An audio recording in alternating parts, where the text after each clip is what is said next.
O caráter missionário da igreja, parágrafo 17.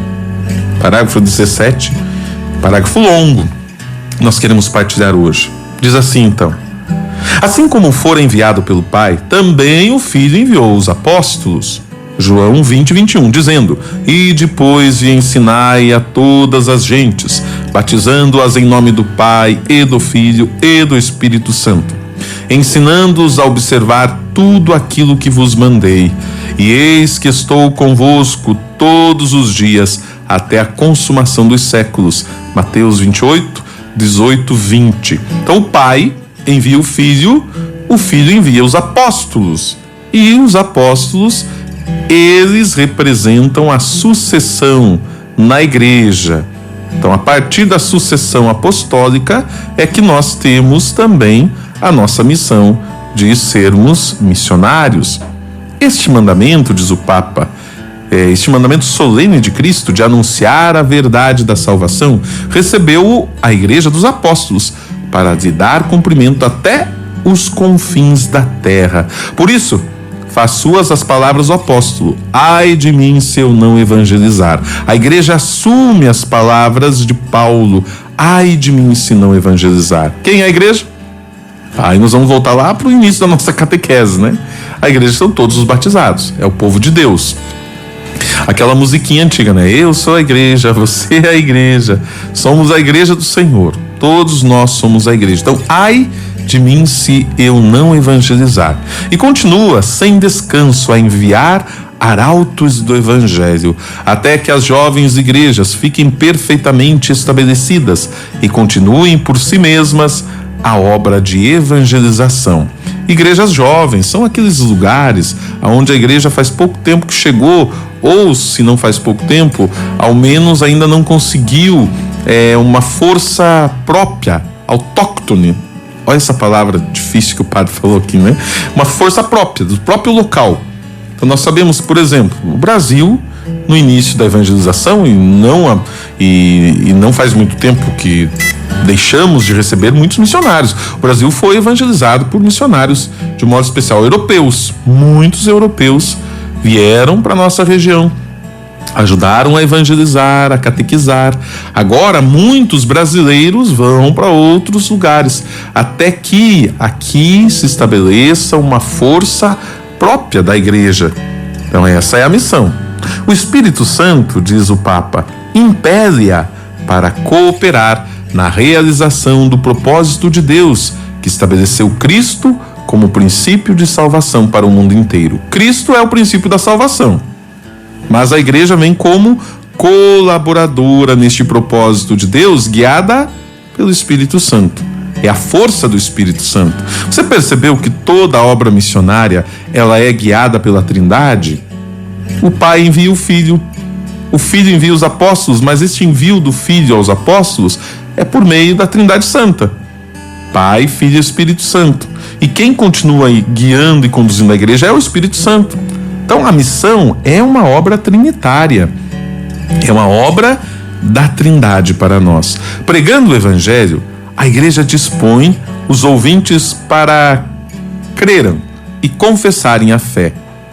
Prepara-os para o batismo, liberta-os da escravidão, do erro, e incorpora-os a Cristo, para que, amando-o, cresçam até a plenitude. Então o que a igreja faz? Ela prega o Evangelho, para que aqueles que ouvirem e acreditarem professem também a fé. Depois, para serem batizados, para se libertarem dos erros, vão se incorporando a Cristo e amando e crescendo cada vez mais. Este é o processo de fé.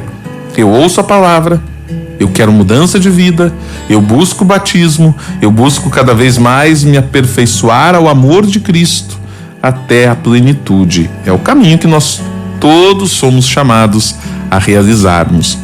E consegue, ainda diz o Papa, que tudo que há de bom no coração e na mente dos homens, ou nos ritos e nas culturas próprias de cada povo, não só não pereça, mas se purifique, eleve-se e aperfeiçoe para a glória de Deus, confusão do demônio e felicidade do homem. Então veja só, tudo isso a igreja então realiza para que no coração e na mente dos homens, por meio dos ritos e na própria cultura, cada povo tem o seu estilo de cantar, de dançar, de viver, de se comunicar. Isso faz parte da cultura de cada povo. A igreja não vem para mudar ou para eliminar a cultura própria. Não, ela vem para descobrir na cultura de cada povo sinais, sementes da Boa Nova e do Evangelho. Mas ela vai então purificando também essas culturas, elevando-as e aperfeiçoando-as. Por quê? Para glorificar a Deus, confundir o diabo e para a nossa felicidade, para a felicidade dos seres humanos. Cada discípulo, diz ainda o Papa, participa na responsabilidade de propagar a fé. Então, é missão nossa, é missão de todos, essa responsabilidade de propagarmos a fé. Mas se o batismo pode ser administrado aos crentes por qualquer pessoa, é ao sacerdote que compete acabar a edificação do corpo com o sacrifício eucarístico, cumprindo as palavras de Deus pelo profeta. Então, qualquer um pode batizar, você sabia disso? Desde que tenha a autorização do bispo. E em casos de emergência, nem precisa da autorização. Em caso de risco de morte, né? Então, se a pessoa corre o risco de morte, seja uma criança ou seja um adulto que ainda não foi batizado, qualquer pessoa pode batizar, desde que faça conforme a igreja manda e acredita. Isso em casos de urgência. Mas não é qualquer um que pode celebrar uma missa. Precisa ser um ordenado. No caso, o padre e o bispo. O diácono não pode fazer missa. Aí então este edifício, este corpo de Cristo, diz o Papa aqui, será edificado pela ação do sacerdote, que cumpre as palavras também de Jesus. Do Oriente ao Ocidente, o meu nome é grande entre as nações, e em todos os lugares é oferecido ao meu nome um sacrifício e uma oblação pura. Passagem do Antigo Testamento, lá de Malaquias 1:11, Malaquias 1:11. Olha que bonita essa passagem, né? Do Oriente ao Ocidente, o meu nome é grande entre as nações. E assim, em todos os lugares é oferecido ao meu nome um sacrifício e uma oblação pura.